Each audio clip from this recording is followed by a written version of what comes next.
Hello again. I apologize for leaving you hanging. When I left you last, it was just before I planned on opening this up to see what was going on there. And that's what we're going to do today. However, before I get to that, what I need to do is close this back up because it's been open for a couple hours now and there's no reason to keep it open, and I want everything buttoned back up again before I go home today. So I'm going to put the vapor barrier in place. I'm going to tape that down. Then I'm going to put the insulation back in place. Then I'm going to put the membrane back over top. Then I'm going to clean the membrane, and then I'm going to seal the membrane. In that order.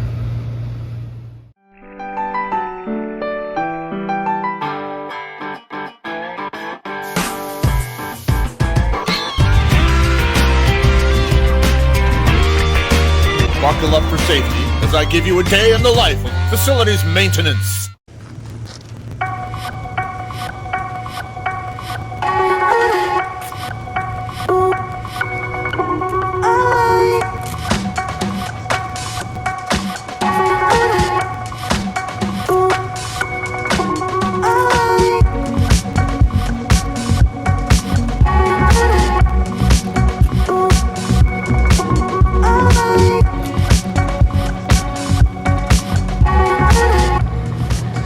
You know, as an aside, looking at how this roof structure was put together, there are a few things that I'm actually not happy with.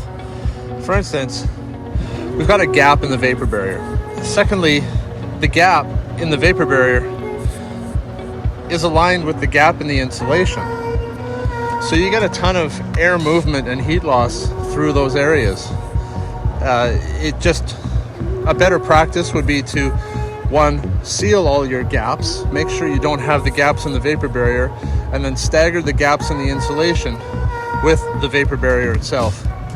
The guys that installed this roof either didn't understand that, or it didn't matter enough to them to actually do it better.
What I did was I stretched out the rubber membrane as far as I could by myself, and even if I would have had another person, I don't know if I could have stretched it more to close up those gaps.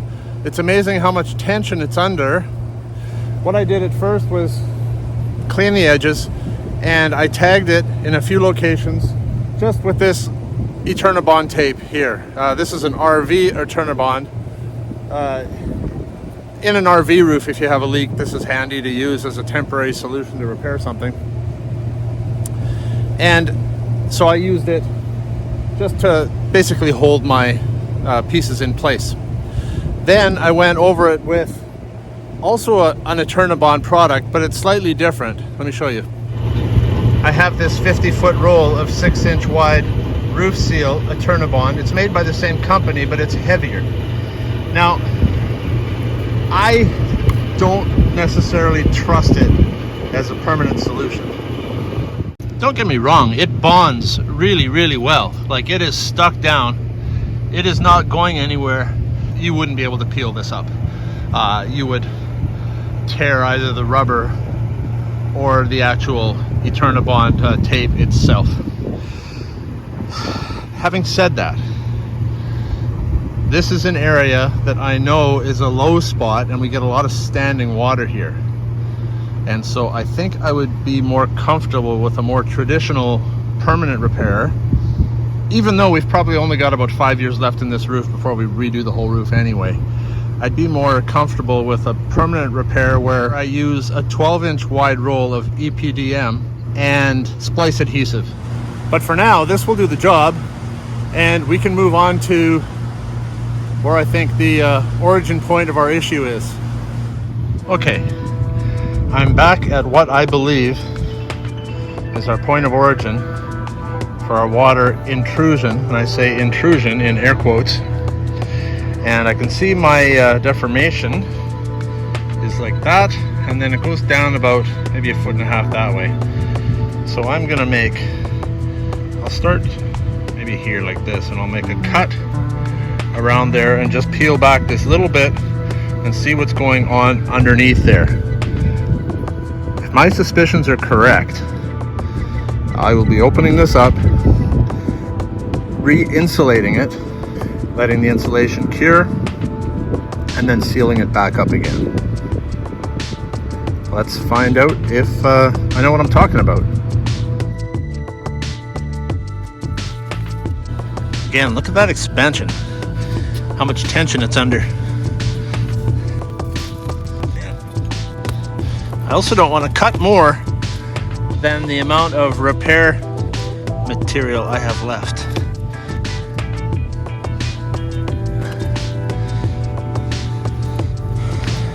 Interesting that they did multiple layers like this. It's almost like they were insulating from the outside towards the middle, and this is their point of convergence, and they just used whatever scraps they had left.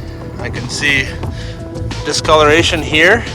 Those aren't shadows you're seeing. It's actual discoloration where the water has found its pathways down to the roof decking. But you know what I can also see is what looks like a water pattern. I don't know if you can pick it up with on the underside of the membrane here. So here's the thing. They would have been better to have this gap in the insulation on the underside, not the top side, and I'll explain why. We know that the roof deck itself is not airtight, right? That's a given. We see holes all over the place in the metal decking. We also know that the vapor barrier, the wax taper that you saw down there that I taped back together again, it's compromised everywhere. It's not, the seams aren't sealed. There's gaps between the seams. So we know that there's vapor loss, heat loss, moisture loss happening through all of that as well. We also know that because we have a break in the thermal layer right here, even though it doesn't go all the way down, the underside of this rubber is going to get colder, and that warm moist air is going to try and find its way up through, and it will. Practically everything that I described before and theorized was happening is happening. All the signs are there, from the water staining on the membrane to the discoloration of the insulation from all those years of exposure to that water. At this point, there's nothing else that it could be, because there are no breaches in the membrane. The membrane is in perfect condition from here all the way to the leak, and back there as well. So this is the only thing that it could be. I will insulate that gap. We'll make the thermal break between the roof membrane and the roof decking consistent, and hopefully eliminate the condensation that we know has been developing on the underside of that rubber membrane, because we can see the water pattern. And yeah, cross our fingers that when we get into September, October, and the weather turns cool again on a consistent basis, that we don't see this leak starting up again.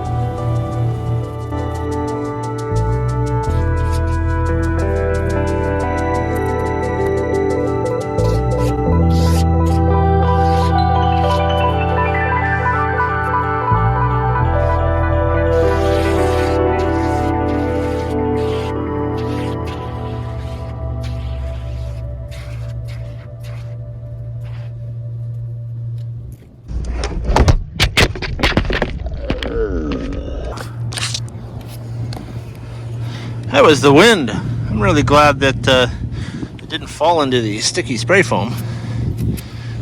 Find some rocks to weight this down, because I don't think the foam will push it up if it's weighted down. The foam will just squish up around it.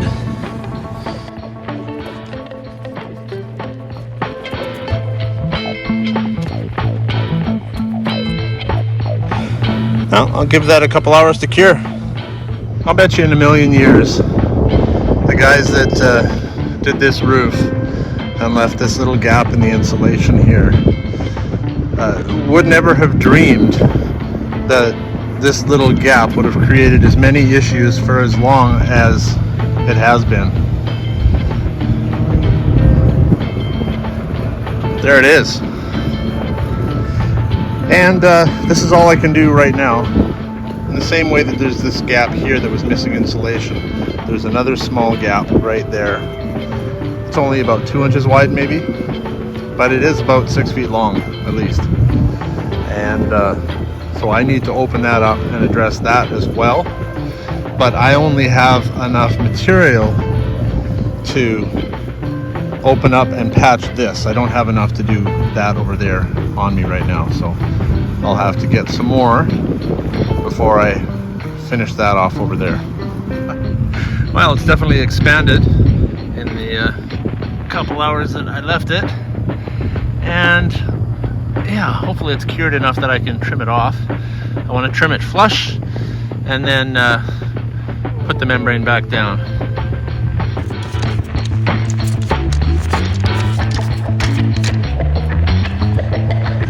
Puffier parts might not be fully cured.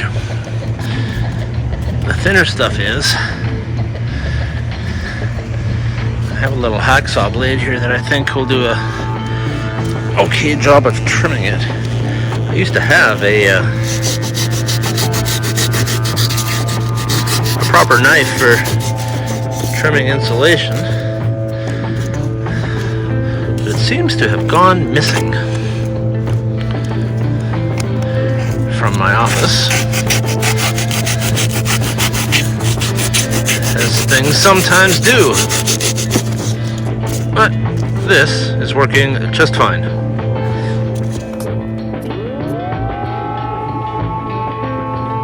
Roll the membrane back over, put a little gravel on top. That'll keep it in place, and we should be fine till tomorrow morning.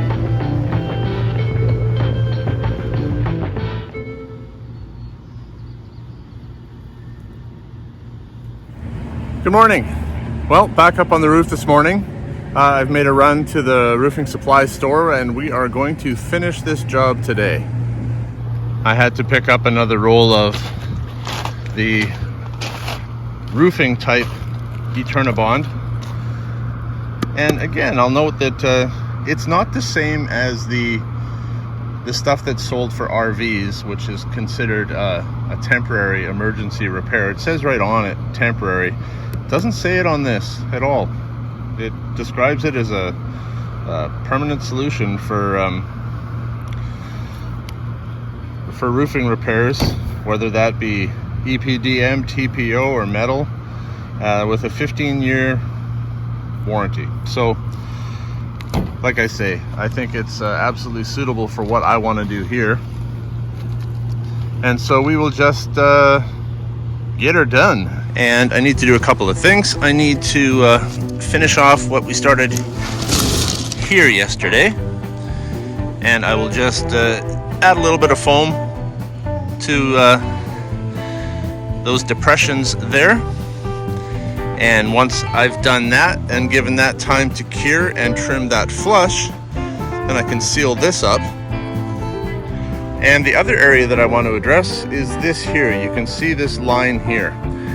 While not as wide a gap as that one over there, it is still a gap, and you can definitely feel the depression with your fingers here. It's about 2 inches wide. It travels right to there and peters out right about there. So that's about 4 feet. What I'm gonna do here, I'm not gonna cut that wide open. What I'm gonna do is I'm gonna make a cut, and then a cut, and then a cut, and then a cut, and I'll open it up like stitches almost, and that'll help keep the rubber together. And then using my spray foam application device, I will insert it in through the opening and then extrude the foam as I pull back to the next one, jump to the next one, do the same thing, jump to the next one, do the same thing, and I will fill it that way and then let that cure. And anything that comes up through the openings will trim flush. And then when I patch that, I won't have to pull together the sides of a big seal. It'll already be like a stitched wound, if that makes sense. Yeah, marked out with rocks. The pattern that I'm actually looking at here, it actually runs like this and then across like that.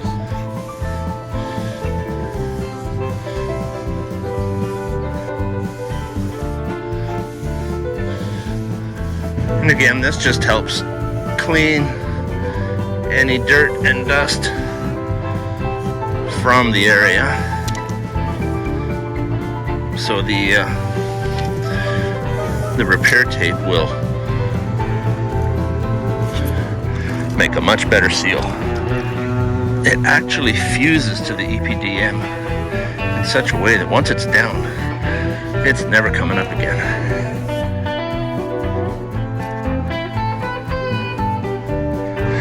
There, so that is my pattern right there that you can very easily now see.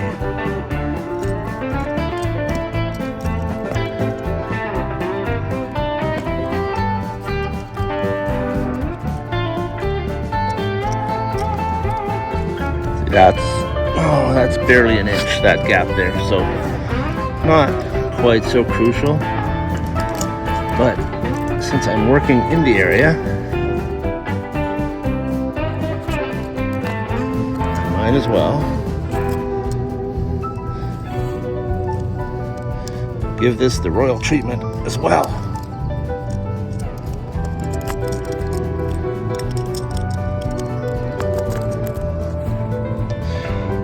So that's all the openings that I'll need to make. Here, let me get out of the way. Just along there. Those ones are quite shallow, so I'm not worried about those. Maybe one more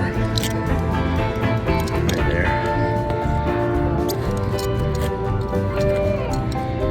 Yeah, that's fairly deep. A couple inches, maybe 3 inches deep. Yeah. So that will allow me to inject my spray foam in and fill up the crevices, the void areas, which will then prevent any water condensation from building up on the underside of the membrane here.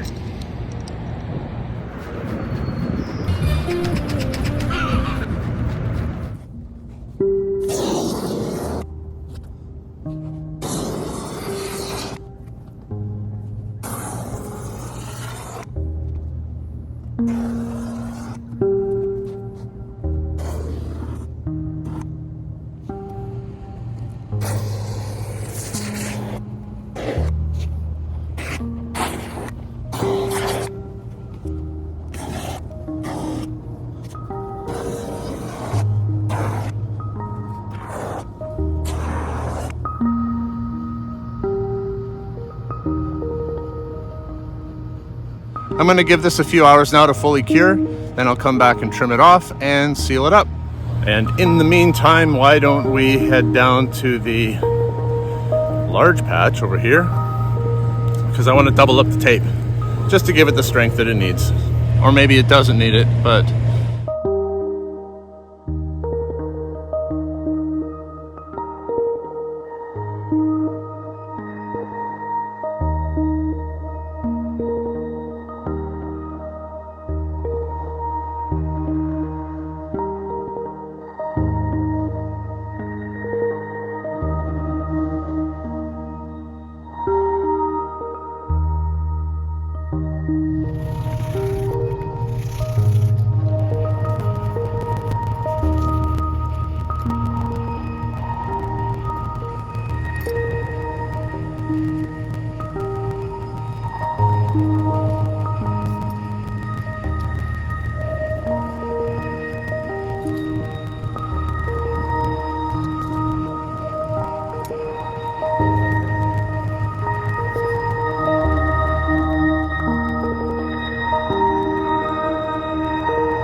Am I ever glad I'm finished up here now, because it is hot up here. Let's recap. So what did cutting this open and insulating it with spray foam and then resealing it back up, what did that accomplish? By putting spray foam into the cavities, we have created a thermal break that is now much more consistent with the roof itself. The second and probably more important thing that we've done is that we have sealed it, right? We've created a vapor barrier where there was not one before, even though there is a vapor barrier present in the form of paper. We know that the paper has gaps in it. By sealing that, we are no longer going to have water vapor migrating up to the roof surface and creating condensation to such a degree that it literally drips down and follows the channel all the way to the point where it was leaking down there. So with that, we are now done. If you followed this series from the beginning, thank you so much. I appreciate you watching. I appreciate your comments and suggestions. I don't know everything. I learn as I go sometimes. And it was nice to be able to pull a few things out of my old toolbox arsenal that helped figure out what was going on here. All that's left now is to put this gravel back. I think this could be a job for students who need something to do when the principal needs to find something for them to do. If you catch my drift. Have a great day.